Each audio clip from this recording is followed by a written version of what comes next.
하나님 말씀 마가복음 5장 35절에서 43절까지 신약성경 61페이지입니다.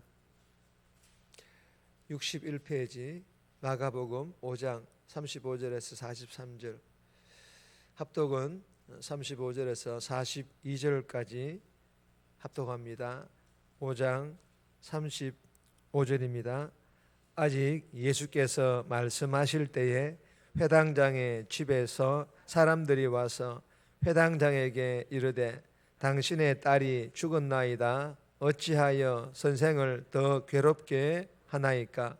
예수께서 그 하는 말을 곁에서 들으시고 회당장에게 이르시되 두려워하지 말고 믿기만 하라 하시고 베드로와 야고보와 야고보의 형제 요한 외에 아무도 따라옴을 허락하지 아니하시고 회당장의 집에 함께 가사 떠드는 것과 사람들이 울며 심히 통곡함을 보시고 들어가서 그들에게 이르시되 너희가 어찌하여 떠들며 우느냐?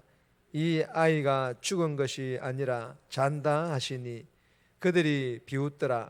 예수께서 그들을 다 내보내신 후에 아이의 부모와 또 자기와 함께한 자들을 데리시고 아이 있는 곳에 들어가사 그 아이의 손을 잡고 이르시되 달리다굼 하시니 번역하면 곧 내가 내게 말하노니 소녀야 일어나라 하심이라. 소녀가 곧 일어나서 걸으니 나이가 12살이라. 사람들이 곧 크게 놀라고 놀라거늘. 아멘. 오늘 본문의 제목은 달리다굼. 오늘 본문은 회당장 야이로의 딸이 죽었다라는 소식이 예수님께 전해지지만 예수님께서는 믿기만 하라, 즉 믿음을 지키라고 말씀을 하십니다. 그리고 예수님께서는 국하는 사람들 앞에서 죽은 회당장의 딸을 살려내신다라는 그런 내용의 본문입니다. 오늘 본문을 통하여 우리에게 주시는 첫 번째 교훈입니다. 믿기만 하라. 믿기만 할 것을 우리에게 교훈하십니다.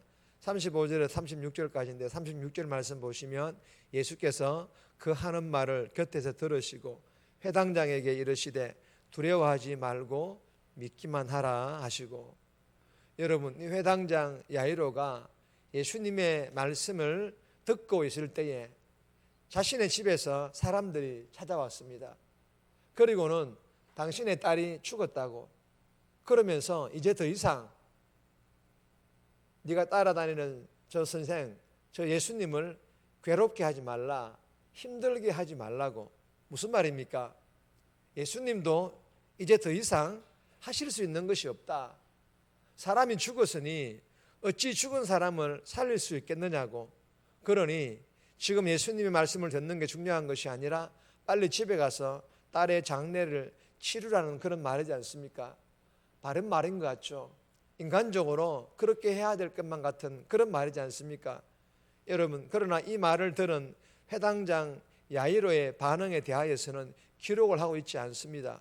그러나 인간적으로 생각해 보면 모든 것이 무너졌고 또 다 포기하고 집으로 돌아가려고 하였을 것입니다. 그러나 여러분, 예수님께서 이러한 상황들을 미리 아셨습니다.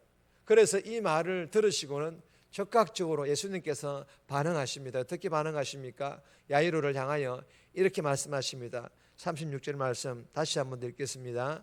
예수께서 하는 말을 곁에서 들으시고 회당장에게 이르시되 두려워하지 말고 믿기만 하라 하시고. 아멘. 믿기만 하라 하시고, 누구를 믿으라는 것입니까? 하나님만을 믿으라는 것입니다. 예수님만을 믿으라는 것입니다. 여러분, 이 믿기만 하라는 이 예수님 말씀은 먼저 전능하신 하나님, 능력 많으신 예수님을 믿으라는 것입니다. 전능하시다라는 것은, 능력이 많으시다라는 것은 병뿐만이 아닙니다. 죽은 자도 살리시는 능력뿐만이 아닙니다. 마가복음 9장 23절입니다. 믿는 자에게는 능히 하지 못할 일이 없느니라 하시니. 아멘. 믿는 자, 즉 예수님을 믿는 자가 병뿐만 아니라 죽은 자도 살릴 수 있다라는 그런 말이 아닙니까? 여러분, 이 말인즉슨 이 믿는 자 안에서 역사하시는, 믿는 자가 아니에요, 믿는 자 안에서 역사하시는 예수님, 하나님께서 모든 문제, 병뿐만 아니라 이 땅에서 일어나는 모든 문제입니다. 이 모든 문제들에 대하여 다 해결하실 수 있으시다라는 것입니다. 그러므로 그 하나님만을, 그 예수님만을 믿기만 하라는 것입니다. 그러나 여러분 분명히 또 한 가지 아셔야 하는 것은 그 때는요, 내 때가 아닙니다. 하나님의 때인 줄 믿으시기를 바랍니다. 사랑하는 여러분, 주시는 교훈이 무엇입니까?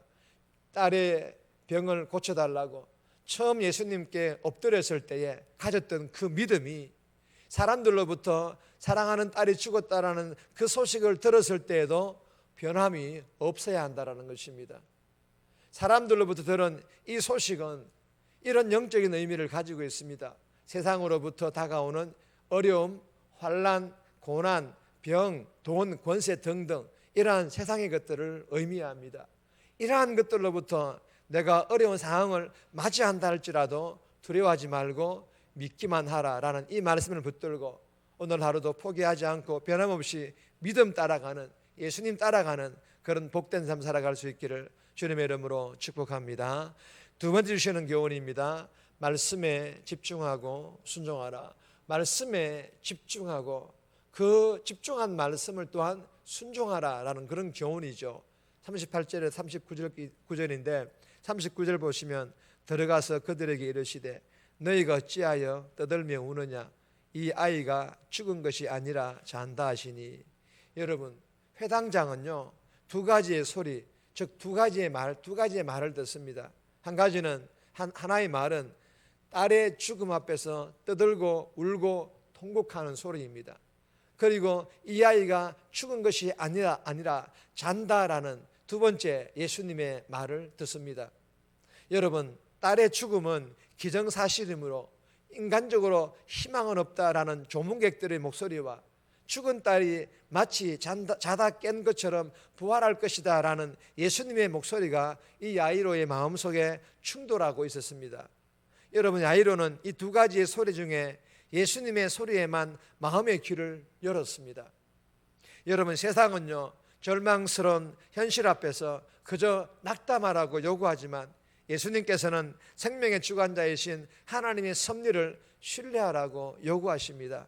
삶과 생명을 모두 주장하시는 하나님이 그리시는 더 큰 그림을 보라고 우리에게 요구하시는 것입니다.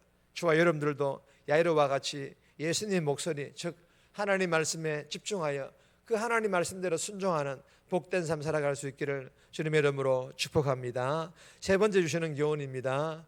달리다금. 세 번째 주시는 교훈은 달리다금. 우리가 잘 아는 그런 단어이지 않습니까? 40절에서 43절까지인데 41절 말씀 보시면 그 아이의 손을 잡고 이르시되 달리다금 하시니 번역하면 곧 내가 내게 말하노니 소녀야 일어나라 하심이라.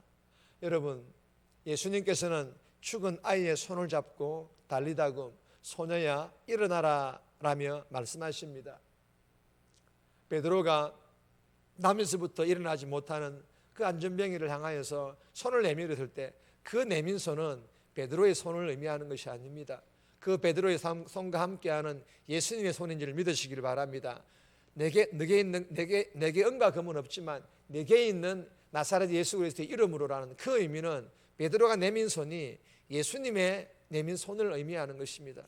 오늘 본문에서도 예수님께서 죽은 아이의 손을 잡고 달리다금 소녀야 일어나라라며 말씀하실 때에 그러자 12해 동안 혈루증 앓았던 여인에게서 사망의 전조 현상인 혈루의 근원이 즉시 곧 사라졌듯이 이 야이로의 딸도 소녀가 곧 일어나서 즉시 일어나 걸었다라고 기록을 하고 있습니다. 여러분, 예수님의 손을 붙잡고 살려달라고 요청할 만큼 지금 내 영혼이 곤고한 상태에 있지는 않습니까?